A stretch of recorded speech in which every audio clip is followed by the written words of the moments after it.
नमस्कार. शेतकऱ्यांसाठी आजच्या ठळक बातम्या. सर्वात पहिली बातमी आहे संततधार पावसामुळे कापूस हंगाम लाभण्याची शक्यता. त्यानंतरची बातमी आहे काजू अनुदानासाठी जाचक अटी शर्ती. त्यानंतरची बातमी आहे छत्रपती संभाजीनगर येथे आज कापूस परिषद. त्यानंतरची बातमी आहे सोयाबीन कापूस अनुदानासाठी 91 लाख हेक्टर पात्र. त्यानंतरची बातमी आहे पीएम किसान योजना 18व्या हप्त्यात शेतकरी मुकणार.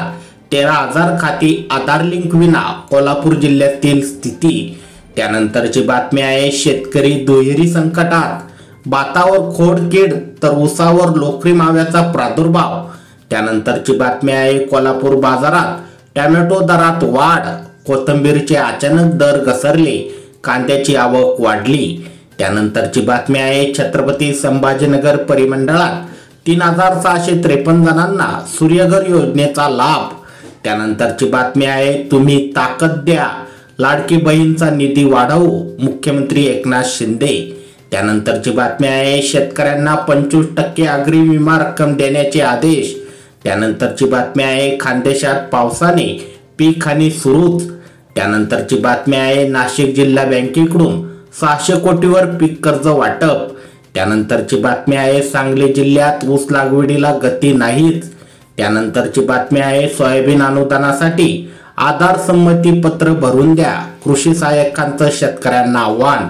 त्यानंतरची बातमी आहे जागतिक पातळीवर सोयाबीनची निर्मिती वाढल्याने सोयाबीनच्या भावावर दबाव, थॉमस मिल्के. त्यानंतरची बातमी आहे पहिल्या टप्प्यात 40 लाख शेतकऱ्यांचं सोयाबीन कापूस अनुदान जमा होण्याची शक्यता.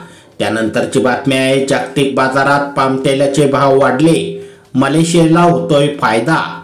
त्यानंतरची बातमी आहे उद्यापासून पावसाचा जोर वाढण्याचा अंदाज. मराठवाडा आणि विदर्भात पावसाला पुन्हा सुरुवात होणार.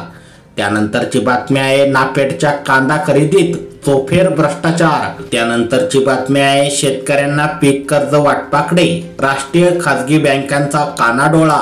त्यानंतरची बातमी आहे नगरमध्ये कांदा प्रति क्विंटल 5,200 रुपये. त्यानंतरची बातमी आहे केळीला 3200 रुपये कमाल दर. त्यानंतरची बातमी आहे 26 सप्टेंबर पासून शेतकऱ्यांच्या बँक खात्यावर सोयाबीन कापूस अनुदान जमा होणार.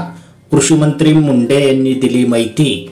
त्यानंतरची बातमी आहे कृषी विभागातील विविध योजनेच्या प्रचारार्थ महात्मा गांधी जयंती दिनी तालुकास्तरीय मेळावे. कृषी मंत्री धनंजय मुंडे.